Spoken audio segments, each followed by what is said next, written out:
नाशिक लोकसभा ठाकरे गटाचे अधिकृत उमेदवार माजी आमदार राजाभाऊ वाजे यांचे आज नांदूर शिंगोटे या ठिकाणी प्रचाराचा नारळ फोडून गाठीभेटी घेण्यास सुरुवात करण्यात आली। यावेळी नांदूर शिंगोटे ते त्यांचे निमोण नाका परिसरामध्ये डीजे लावून व जेसीबीच्या साहाय्याने फुलांची उधळण करून ऑक्शन करून रॅली काढण्यात आली। त्यानंतर नांदूर शिंगोटेचे पवित्र देवस्थान रेणुका माता या ठिकाणी पुष्पहार व नारळ अर्पण करण्यात आले। येथील गोपीनाथ मुंडे स्मारकाच्या ठिकाणी जाऊन मुंडे स्मारकाला पुष्पहार अर्पण करून या ठिकाणी छोटेखानी सभा पार पडली। यावेळी खासदारकीसाठी उभे असलेले आमदार राजाभाऊ वाजे यांच्या मागे नांदूर शिंगोटे परिसरातील सर्वांनीच ताकद उभी करण्याचे आश्वासन दिले व यावेळी वाजे यांना लोकवर्गणी म्हणून विनायकराव कारभारी शेळके यांच्या वतीने 51,000 रुपये, त्याचप्रमाणे शिवनाथ शेळके 5,000 रुपये, रमेश सानप 5,000 रुपये, तर नारायण शेळके 5,000 रुपये, त्याचप्रमाणे शंकरराव शेळके यांच्या वतीने 11,000 रुपये अशा प्रकारे निवडणुकीसाठी लोक स्वतःहून पुढे येऊन वाजे यांना मदत करत आहे। यावेळी राजाभाऊ वाजे यांच्या मागे राष्ट्रवादीची ताकद उभी करण्याचे आश्वासन तालुका प्रमुख संदीप शेळके यांनी दिले। यावेळी संदीप शेळके, विनायकराव शेळके, नाना पाटील शेळके आदींसह अनेकांनी आपले मनोगत व्यक्त केले व सत्य शेवटी राजाभाऊ वाजे यांनी सर्वांचे आभार मानून अशाच प्रकारे मला साथ द्या म्हणा, बाकी काही गरज नाही, तुमचा आशीर्वाद हीच माझी निवडणूक आहे, यासाठी त्यांनी सर्व मतदारांना पुनश्च आभार मानले। RV22 न्यूज साठी प्रकाश शेळके, नांदूर शिंगोटे, सिन्नर। एक आधारस्तंभ आणि लोकनेते गोपीनाथ मुंडे यांच्या पुतळ्यासमोर आज आपल्या लोकसभेचे उमेदवार आणि जनसेवक राजाभाऊ वाजे आज त्यांना आशीर्वाद देण्याकरता किंवा सहकार्य करण्याकरता आपण सर्वजण उपस्थित झाला। अत्यंत राजाभाऊ आपल्या सर्वांना माहिती, राजाभाऊचा स्वभाव माहिती, राजाभाऊ वागता कसा हे माहिती। कारण राजाभाऊ रात्री आपण ऐकलं सभेमध्ये का निस्वार्थी माणूस, कधी स्वार्थ म्हणून वागला नाही का, कधी आपल्याला मत देईन हा म्हणून त्याला काहीतरी मदत करायची आपण माणूस कधी वागला नाही। अत्यंत चांगला माणूस। आज लोकसभेची उमेदवारी निश्चित झालेली आहे। आपण बघतो ग्रामपंचायतीची उमेदवारी करायची असेल तर गटामागे वर्षभर फिरावं लागतं, सोसायटीची उमेदवारी करायची असेल तर गटामागे वर्षभर फिरावं लागतं। पण भाऊ खऱ्या अर्थाने आपल्या कामाची पावती म्हणून तुम्हाला महाविकास आघाडीने उमेदवारी दिली आहे। मी शरदचंद्र पवार पक्षाचा तालुका अध्यक्ष या नात्याने सांगतो, आम्ही तुमच्या सोबत आहोत, तुमच्या सोबत राहू। मला जसपासून राजकारण समजतं, मी जसपासून राजकारणात सक्रिय झालो तेव्हापासून मी 2 माणसांच्या नेतृत्वाखाली काम केलं। पहिले आधारस्तंभ आदरणीय शरदचंद्रजी पवार साहेब, या तालुक्याचे भूमिपुत्र जितेंद्र आव्हाड साहेब आणि माझे काका सुरेश गर्जे साहेब यांच्या माध्यमातून मला नेहमी राष्ट्रवादीतच काम करण्याची संधी मिळाली। आणि काम करत असताना राजाभाऊंकडे पाहत असताना नेहमी वाटायचं का राजाभाऊंबरोबर काम केलं पाहिजे। पक्षाचं बंधन होतं, माझे मार्गदर्शन राजाराम मुरकुटे असतील यांच्या नेतृत्वाखाली मी गेल्या 2011-12 पासून काम करत होतो। माणूस देव माणूस होता, कामही दिसत होतं, पण दुर्दैवाने आम्हाला पक्षाचं काम करावं लागलं। मागच्या वेळेस आम्ही तिथेही प्रामाणिक होतो, त्यांच्याबरोबर प्रामाणिक राहिलो। भाऊ तुमच्या बरोबर आज आम्ही प्रामाणिक राहू। आज आम्ही तुमच्या बरोबर राष्ट्रवादी शरद पवार गट कोणताही स्वार्थ न ठेवता तुमच्या बरोबर आहे, पूर्ण युवक फळी तुमच्या बरोबर आहे। आम्हाला तुमच्याकडून काहीच अपेक्षा नाही, आम्हाला पक्षाचं काम करायचंय, तुमच्यासारखा चांगला माणूस आज आम्हाला दिल्लीत पाठवायचा आहे। त्यासाठी शरद पवार गटाचा तालुक्यातून सर्व पदाधिकारी असतील, शरद पवार गटाचे सर्व कार्यकर्ते असतील, जीवाचं रान करतील आणि काम करतील। याच्या अगोदर आम्ही राष्ट्रवादीचं काम केलं, कोटवाल्यांना आम्ही आमदार केलं, आता आम्हाला माणसातला माणूस दिल्लीत पाठवायचा आहे, हे खऱ्या अर्थाने राष्ट्रवादीचं काम करतील। आणि मला या ठिकाणी एकच सांगायचंय, महाराष्ट्रात जेव्हा येणारी पिढी निष्ठावंतांचं नाव घेईल, निष्ठेचं नाव घेईल, खऱ्या अर्थाने त्यावेळेस या तालुक्याचे 2 भूमिपुत्र महाराष्ट्राच्या नकाशावर पहिल्यांदा दिसतील, ते म्हणजे या तालुक्याचे माजी आमदार राजाभाऊ वाजे। कोणत्या आमिषाला बळी न पडता, पक्षाशी गद्दारी न करता, उद्धव साहेबांच्या ज्या मातोश्रीवर घेतलेली शपथ राखली, असे आदरणीय राजाभाऊ वाजे हे निष्ठावंतांच्या यादीत राहतील, अशी मी तुम्हाला सर्वांना या सगळ्यांनी सांगतो।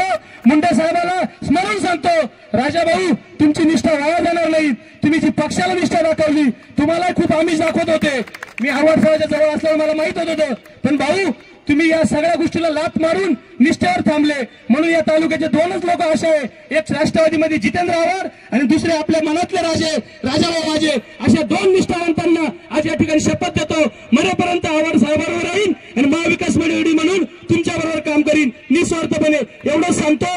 राष्ट्रवादी शरद पवार गटाच्या वतीने आपण इथं आलात, आपल्या राष्ट्रवादी गटाचं स्वागत करतो, तुम्हाला शुभेच्छा देतो आणि येणाऱ्या काळामध्ये आमचे खासदार तुम्हीच आहे अशी शपथ घेऊन थांबतो। धन्यवाद। कैलासवासी मुंडे साहेबांच्या स्मारकासमोर होणाऱ्या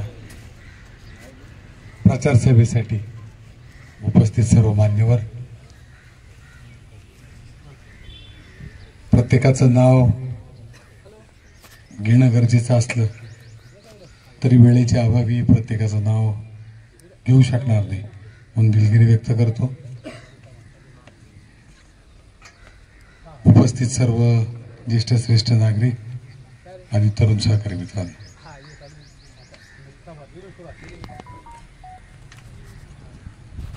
काय बोलावं आणि कुठून सुरुवात करावी हा प्रश्न माझ्या पुढे आहे. कारण हे सगळं स्वप्नवत आहे असं अजूनही मला वाटतं. कधी स्वप्नात पाहिलं नव्हतं की आमदार होईल म्हणून. आपल्या आशीर्वादाने ते झालं. पराभवही झाला, परंतु त्याचं शल्य राहिलं नाही, दुःख वाटलं नाही. पण आज अचानकपणे न मागता लोकसभेची पक्षाने उमेदवारी दिली आणि मनात बरंचसं काहूर माजलं. आपण एवढे निवडणूक तुमची आहे, माझी आहे, आपली आहे असं वाटून आपण ही निवडणूक लढवली पाहिजे, ही भावना मी या निमित्ताने व्यक्त करतो. या निवडणुकीचा जिंकायचं गणित जर असेल तर जास्तीत जास्त मतदान आपल्या तालुक्यातून झालं पाहिजे, टक्केवारीने जास्तीत जास्त झालं पाहिजे आणि ते आपल्या पक्षाला झालं पाहिजे, ते मला झालं पाहिजे. तरच आपण ही निवडणूक जिंकू शकू. एवढी खूनगाठ आपण मनाशी बाळगली पाहिजे. सहज सोपं काही नाही. सगळे आपण बरोबर आहोत, अख्खं गाव बरोबर आहे असं नुसतं समजून चालणार नाही. प्रत्येक माणूस मतदानाला गेला पाहिजे. ग्रामपंचायतीची निवडणूक सामाजिक आणि जातीचं कोणतंही राजकारण किंवा समाजकारण करताना मी कोणताही हेतू मनात न ठेवता काम करत राहिलो आणि त्याचाच प्रत्यय हा आज उमेदवारी झालाय. निवडणूक मोठी आहे, सोपं काहीच नाही. मी काल बोललो की गेल्या वेळेस सगळं सोपं सोपं वाटत असताना हातातून सगळं निघून गेलं. तसंच आज आपण सर्वजण असले तरी सर्वच जण बरोबर आहोत या नात्याने जर आपण नुसतं बसून राहिलो तर निवडणूक जिंकणं अवघड आहे. प्रत्येकाने प्रत्येकाशी बोललं पाहिजे. आपण करू शकू हा सुद्धा प्रश्न मनाला पडला होता. परंतु पक्षप्रमुख आदरणीय उद्धव साहेब ठाकरे यांनी विश्वास दाखवला आणि मला वाटतं तो विश्वास जो दाखवला तो तुमच्या ताकदीवर विश्वास दाखवला आणि म्हणून ही मोठी जबाबदारी माझ्यावर आली.